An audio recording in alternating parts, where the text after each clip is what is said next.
सभी लोग आ गए क्लास। जैसा कि आज हम डिस्कस करने जा रहे हैं यूनिट 6 ब्लॉक 2। यूनिट 6 के ब्लॉक 2 में क्लास आपको मैं एक रिकॉल करना चाहता हूं। मैं देख लीजिए, बेसिकली मैं आपको ये सारी चीज़ें पढ़ा चुका हूं।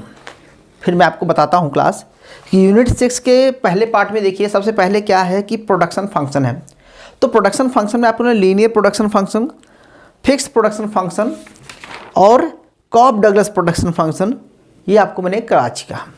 ठीक है, इसको करा दिया हूँ, इसको आपको नहीं करा रहा हूँ। टेक्निकल प्रोग्रेस इसी से रिलेटेड है, इसको भी नहीं कराने की ज़रूरत मुझे। कॉस्ट फंक्शन में आपको मैंने मिनिमाइजेशन मैक्सिमाइजेशन करा दिया। आपका इसमें एक टॉपिक बचता है class, supply function and demand function. Supply function demand function आप डिमांड वाले चैप्टर में स्टार्टिंग में ही पढ़ चुके होंगे। ठीक है, डिमांड फंक्शन कैसे होता है, सप्लाई फंक्शन। अब आपके बात बनती है profit maximisation and cost minimisation. ठीक है, so cost minimisation of profit and cost minimisation of input and profit maximisation of output, ये आपको इक्विलिब्रियम में दिखाना है क्लास। तो कहो एक बार इसको मैं रिकॉल कर देता हूँ और इसके बाद इस यूनिट को हम लोग क्या करेंगे, क्लोज कर देंगे क्लास। ठीक है, तो यूनिट 6 में ऑलमोस्ट मैंने वो सारे टॉपिक करा दिए हैं जो आपको पढ़ाना था मुझे क्लास। तो यूनिट 6 का जो मेन पॉइंट है वो है प्रॉफिट मैक्सिमाइजेशन और कॉस्ट मिनिमाइजेशन क्लास। अब प्रॉफिट मैक्सिमाइजेशन में आपको मैं क्या कराना है, तो आपको मैं पहले एक शॉर्टकट में बता देता हूँ। Cost minimization and production maximization दो चीज़ें हैं।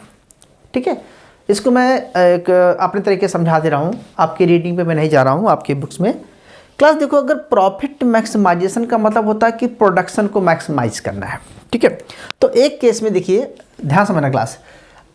कॉस्ट देखो, आपको न्यूमेरिकल नहीं कराऊंगा अभी, पहले बता रहा हूँ। पहले आपको मैंने न्यूमेरिकल कराने के लिए मुझे क्या आपका रेवेन्यू पढ़ाना पड़ेगा पूरे। ठीक है, total revenue, average revenue, marginal revenue. तो इसके बाद हम पहले मार्केट स्ट्रक्चर पढ़ने से पहले आपको मैं वही पढ़ाऊँगा। ठीक है, तो सबसे पहले हम आपको देखना है कि यहाँ पर एक न्यूमेरिकल्स भी नहीं देख रहे हैं, कि थ्योरिकल देख रहे हैं। क्लास देखिए, आपको सिंपल पता है कि प्रॉफिट कब आएगा।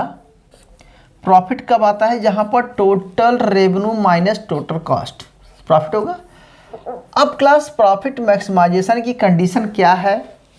ठीक है, जैसे कि हम आपको यहाँ पर ये बताएंगे कि मार्जिनल रेवेन्यू जो है मार्जिनल कॉस्ट के इक्वल होना चाहिए। ठीक है, एमआर का स्लोप इससे स्लोप से कम या ज़्यादा होना चाहिए। फर्स्ट डेरिवेटिव सेकंड डेरिवेटिव क्या होना चाहिए। तो ये जब हम मार्केट स्टार्ट करेंगे तो वहाँ पर पढ़ेंगे क्लास, क्योंकि हमने अभी ठीक है, एवरेज रेवेन्यू जो है वो एवरेज कॉस्ट से ज़्यादा होना चाहिए। तो अभी हम इस फंक्शन पे नहीं गए हैं, तो आपको मैं प्रॉफिट मैक्सिमाइजेशन बाद में कराऊंगा, लेकिन आपको मैं थ्योरिकल समझा रहा हूँ। मतलब जैसे हमने पिछली क्लास में पढ़ा क्लास कि हमारे पास बहुत सारा, ठीक है, फंक्शन दिया रहेगा। कॉस्ट फंक्शन आपको दिया रहेगा। ठीक है, कॉस्ट फंक्शन दिया रहेगा। कॉस्ट फंक्शन आपकी लेबर दी रहेगी, मान चलो लेबर प्लस आपको कैपिटल दिया रहेगा क्लास। ठीक है, तो ये आपको कॉस्ट फंक्शन दिया रहेगा, मतलब लेबर कैपिटल दिया रहेगा। अब प्रोडक्शन फंक्शन में आपको दिया रहेगा कि भैया आपके पास लेबर कितनी है और कैपिटल कितनी है। ठीक है, तो बेसिकली हाँ, आपको यह है कि है क्लास कि मान के चलो आपको मैंने कॉस्ट दे दिया। ठीक है, कि प्राइस लेबर का प्राइस है मान के चलो 10 रुपीज़ क्लास, ध्यान समझना। और प्राइस ऑफ कैपिटल का रेट है मान चलो 10 रुपीज़। ओके, और आपके पास बोलता है कि टोटल जो आपके पास मनी है, एम है जो उसके पास प्रोड्यूसर के पास, मान चलो कि 100 रुपीज़ है क्लास। तो इसका मतलब होता है क्या है कि ये दोनों लेबर और कैपिटल का प्रॉपर एलोकेशन करना है, जिसमें से 100 रुपीज़ एक्सपेंडिचर हो जाए। ठीक है, तो मैं ऐसा बोलता हूँ कि क्लास की चलो अगर इसका बनाएंगे तो 10 और 10 का आएगा कि मैक्सिमम 10 हायर कर सकता है। ठीक है, तो ये आपकी ये कॉस्ट लाइन बन गई क्लास। ठीक है, कॉस्ट लाइन। अब इसका स्लोप आपको पता है क्लास, इसका स्लोप कैसे निकालेंगे। तो मान चलो OC/OL होता है, तो आपको पहले कॉस्ट लाइन जाना पड़ेगा क्लास। कॉस्ट लाइन का स्लोप कैसे निकालेंगे, तो OC/OL निकालेंगे। ठीक है, अब इस पॉइंट पर क्या निकालते थे क्लास, तो याद है पास कि यहाँ पर कैपिटल है, तो क्या निकालते थे, M upon total money upon capital निकालते थे। ठीक है, तो यहाँ पर क्या निकालते थे आप, यहाँ पर के लिखते थे, यहाँ पर डब्ल्यू अपान, यहाँ पर एम अपान डब्ल्यू लिखते थे। तो बेसिकली हम इसको सॉल्व करते थे तो price of labour upon price of capital निकलता था। ठीक है, तो प्राइस ऑफ ये स्लोप हो जाएगा। ठीक है, इसी तरह से अगर प्रोडक्शन का स्लोप निकालेंगे तो हम पहले सबसे पहले क्लास आइसोक्वांट पढ़ेंगे। तो आइसोक्वांट के लिए आपको बताया कि MRS, ठीक है, टी लेबर कैपिटल है, लेबर को सब्स्टिट्यूट करेगा कैपिटल से, तो इसका होता है कि डेल्टा के अपान डेल्टा एल। ठीक है, ये निगेटिव होता है क्लास, तो ये MRS हो गया। ठीक है, तो हमारा कहना मतलब कि इस क्वांटिटी को प्रोड्यूस करने के लिए हमें इतना लेबर हायर किया, इतनी कैपिटल हायर किया, और इस पॉइंट पर इक्विलिब्रियम हो गया। इसका मतलब क्या हुआ क्लास कि हम इसको ऐसा बोलेंगे कि MRTS लेबर कैपिटल यानी कि आइसोक्वांट का स्लोप, यानी कि ऐसा इसको बोलेंगे आइसोक्वांट स्लोप।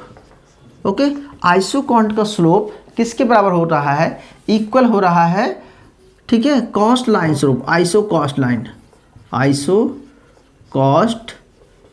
Line slope. ठीक है, आइसो कॉस्ट लाइन स्लोप यानी कि MRTS labour capital is equal to price of labour upon price of capital. एक चीज़ और बताए थे यहाँ पर, इसी चीज़ को लिख सकते थे हम, marginal productivity of labour upon marginal productivity of capital. ठीक है, यहाँ पर है क्लास लेबर आपको दिखाना है, यहाँ पर आपको दिखाना है कैपिटल। ठीक है, यह एक ऑप्टिमाइजेशन है, मतलब वो पूरा इनकम जो है उसकी अगर रेट ये दिया गया है तो 100 रुपीज़ यहाँ पर एक्सपेंडिचर हो रहा है क्लास, और 100 रुपीज़ एक्सपेंडिचर का मतलब होता है कि सपोज दैट वो 50 रुपीज़ लेबर पे खर्चा कर रहा है, तो इसका मतलब होता है कि प्राइस ऑफ लेबर को जितना पे कर रहा है उतनी मार्जिनल प्रोडक्टिविटी ऑफ लेबर है, और यहाँ पर जितना एक्सपेंडिचर कर रहा है, ठीक है, वो मार्जिनल प्रोडक्टिविटी ऑफ कैपिटल है, इसके बराबर है। तो दोनों सर इसकी और इसकी मार्जिनल प्रोडक्टिविटी जोड़ देंगे तो टोटल प्रोडक्शन क्या हो जाएगा?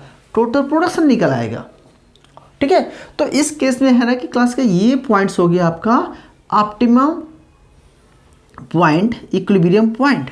कंडीशन क्या है? कंडीशन है कि इसको एक दूसरे पर ये टच करना चाहिए, और ठीक है, और ये इसको नीचे से काटे। ठीक है, अच्छा, इतना आ गया क्लास। अब हमने बोला कि कॉस्ट मिनिमाइजेशन।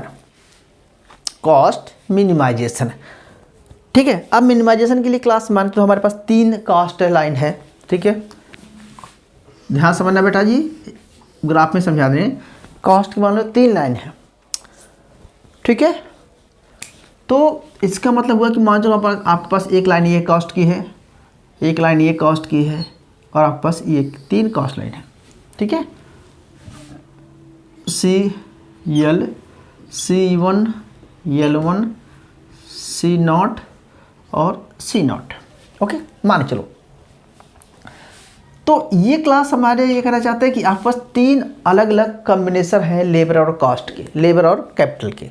ठीक है, तो कैपिटल और लेबर गिवन है, तो आपका प्रोडक्शन मैक्सिमाइजेशन किस पे होगा? जिस पर क्लास ये टच करेगा, जिस पर ये, ठीक है, ये भी हो सकता है क्लास, ठीक है, ये भी हो सकता है और ये भी हो सकता है। तो कहने का मतलब इस केस में तो क्लास क्या हो रहा है? इस केस में भाई तीनों ऑप्टिमाइजेशन हो रहा है। देखो 100 का क्वांटिटी का प्रोडक्शन हो रहा है, इस पर जो है मान चलो 200 हो गया, इस पर मान चलो 300 हो गया। तो ये तो अलग अलग कॉम्बिनेशन हो गया क्लास। तो अगर हम इस लाइन को मिला देते तो क्या बोलते थे, याद है आपको? इसको बोलते थे रिटर्न टू स्केल। ठीक है, तो यानी कि यहाँ पर इक्विलिब्रियम हो रहा है प्रोड्यूसर का, लेकिन जब उसके सामने 3 कॉस्ट लाइन है, उसके सामने सिर्फ 3 कॉस्ट लाइन हो और एक आइसोक्वांट हो, तो कॉस्ट को मिनिमाइज करना मतलब होता है कि जैसे मान लो 300 है, अब एक कॉस्ट लाइन और है उसके सामने, तो इस 300 का प्रोडक्शन करने के लिए उसकी मिनिमाइजेशन क्या होगा क्लास? ये होगा। अगर उसके सामने कॉस्ट लाइन और है तो फिर उसका मिनिमाइजेशन होगा, या कॉस्ट लाइन कम है तो मिनिमाइजेशन ये पॉइंट होगा। कहने का मतलब है कि उस ऑप्टिमम प्रोडक्शन को यूज़ करने के लिए कम से कम कॉस्ट को कम से कम चार्ज में कम से कम लेबर कैपिटल कम से कम टोटल कॉस्ट कम आए और प्रोडक्शन उतना अचीवमेंट हो जाए तो कॉस्ट मिनिमाइजेशन हो जाएगा। प्रॉफिट मैक्सिमाइजेशन का मतलब क्लास यहाँ पर होता है कि मान चलो आपके पास 3 आइसोकांट यहाँ पर होते या 4 आइसोकांट होते, ठीक है। इस केस में आप क्या बोलते हैं, आप भाई ये आपका ऑप्टिमम प्रोडक्शन है, यह ए ऑप्टिमम प्रोडक्शन है या ये है, किस पॉइंट पर ऑप्टिमम प्रोडक्शन हो रहा है, STNP, ठीक है। आप बोलेंगे सर कि अब बताइए ये 50 का है, ये 100 का है, ये 200 है, ये 400 है, तो क्या वो 400 का प्रोडक्शन कर सकता है क्लास? नहीं कर सकता, बिकॉज उसकी जो कॉस्ट है, लिमिट है, वो इतनी ही लेबर कैपिटल हायर कर सकता है, तो 400 तो नहीं कर सकता, ठीक है। अगर 100 का प्रोडक्शन करता है क्लास, तो इसका मतलब होता है कि वो देखो इस पॉइंट पे करेगा तो इतना कैपिटल हायर कर रहा है, ये लेबर हायर करेगा, और यहाँ जाएगा तो इतना लेबर कैपिटल लेबर हायर करेगा, हाई कैपिटल हायर करेगा, तो ये 100 का प्रोडक्शन कर सकता है। लेकिन इस केस में क्या होगा, इस केस में क्या होगा कि देखा जाए तो उसका जो ऑप्टिमम प्रोडक्शन है 100 से 200 हो रहा है। जब 200 कर सकता है तो इस पॉइंट पे प्रोडक्शन क्यों करेगा? क्योंकि वो और प्रोड्यूस कर सकता है, उसके पास बेस्ट कॉम्बिनेशन है, तो बेस्ट कॉम्बिनेशन उसका ये है। मेरी बात समझ ना? अगर इस पॉइंट पे जाएंगे तो ये भी कम हो रहा है। अगर यहाँ पर कहीं प्रोडक्शन कर रहा है क्लास, तो इसका मतलब होता है कि अंडर यूटिलाइजेशन ऑफ रिसोर्सेज कर रहा है, उसके पास कुछ पैसे बच जा रहे हैं। तो बेसिकली थ्योरी में तो आपको मैं समझा दिया कि भाई बहुत सारे आइसोकांट हैं और एक कॉस्ट लाइन है, तो क्या हो जाएगा, profit optimum production, optimization of production यानी मैक्सिमम प्रोडक्शन किस पे हो रहा है। इस केस में क्या होगा कि बहुत सारे कॉस्ट लाइन है, तो एक आइसोकांट है, तो मिनिमाइजेशन कॉस्ट हो जाएगा। थ्योरी में तो समझ में आ गया क्लास। लेकिन अब इसी चीज़ को अगर मैं न्यूमेरिकल दिखाना चाहे तो हमें एग्जांपल लेना पड़ेगा, जो कि आपको मैं समझाने के लिए नेक्स्ट क्लास में समझाऊंगा, इसको ये जाना पड़ेगा। तो आप इसको सिंपल ऐसा लिख देंगे क्लास कि बहुत सारे आइसोकांट में आपको ये लिखना पड़ेगा, और ये पॉइंट जो है दोनों चीज़ें कवर करता है, कॉस्ट मिनिमाइजेशन, प्रॉफिट मैक्सिमाइजेशन बहुत। तो यहाँ पर कॉस्ट मिनिमाइजेशन हो रहा है, यहाँ पर प्रोडक्शन मैक्सिमाइजेशन हो रहा है। जब प्रोडक्शन मैक्सिमाइजेशन हो रहा है या कॉस्ट मिनिमाइजेशन हो रहा है, तो नो डाउट कि प्रॉफिट मैक्सिमाइजेशन हो रहा होगा, ठीक है, होगा ही। तो क्लास मैं आपको सिंपल इतना बता रहा हूँ आपको, बाकी आगे आपको मैं जब आपको मैं रेवेन्यू चैप्टर पढ़ा लूँगा, मार्केट स्टार्ट करेंगे अब। और जब मार्केट कहने का मतलब क्लास की हमने ये पढ़ लिया कि प्रोड्यूसर बिहेवियर में हमने ये पढ़ लिया कि क्या कैसे प्रोडक्शन किया जाएगा, और इस प्रोडक्शन पे कितनी मार्केट में सप्लाई कर रहा है, कितना डिमांड है मार्केट में, ये सब देख लिया कि इस प्रॉफिट मैक्सिमाइजेशन पे यानी कि इस प्रोडक्शन फंक्शन पे मार्केट में कितनी डिमांड है, मार्केट में कितनी सप्लाई है, इनपुट की कितनी डिमांड है, इनपुट की कितनी सप्लाई है, ठीक है। तो ये सब हम आपको पढ़ा दिए हैं। और दूसरी बात कि हम इस यूनिट में अब इतना ही करेंगे क्लास, ठीक है, बाकी आप खुद कर सकते हैं, इतना टफ नहीं है यूनिट है, ठीक है। नेक्स्ट स्टार्ट करेंगे यूनिट हम ब्लॉक 3 यूनिट 7।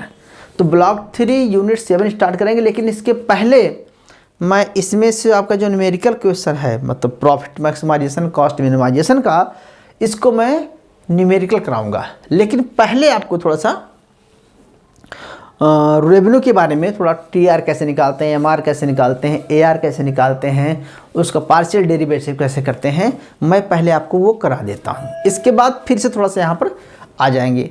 आप समझ रहे हैं मैं कहना क्या चाह रहा हूँ? क्योंकि आपका होच पोच हो जाएगा। होच पोच मतलब मेरा वर्ड है कि मतलब आपको कन्फ्यूजन से हो जाएगा कि ये सर कैसे निकलता है, ठीक है। तो पहले रेवेन्यू पढ़ा देते हैं और AR MR का स्लोप पढ़ा देते हैं, MCAC का स्लोप पढ़ चुके हैं आप, तो आप इक्विलिब्रियम कंडीशन कैसे होती है, ठीक है।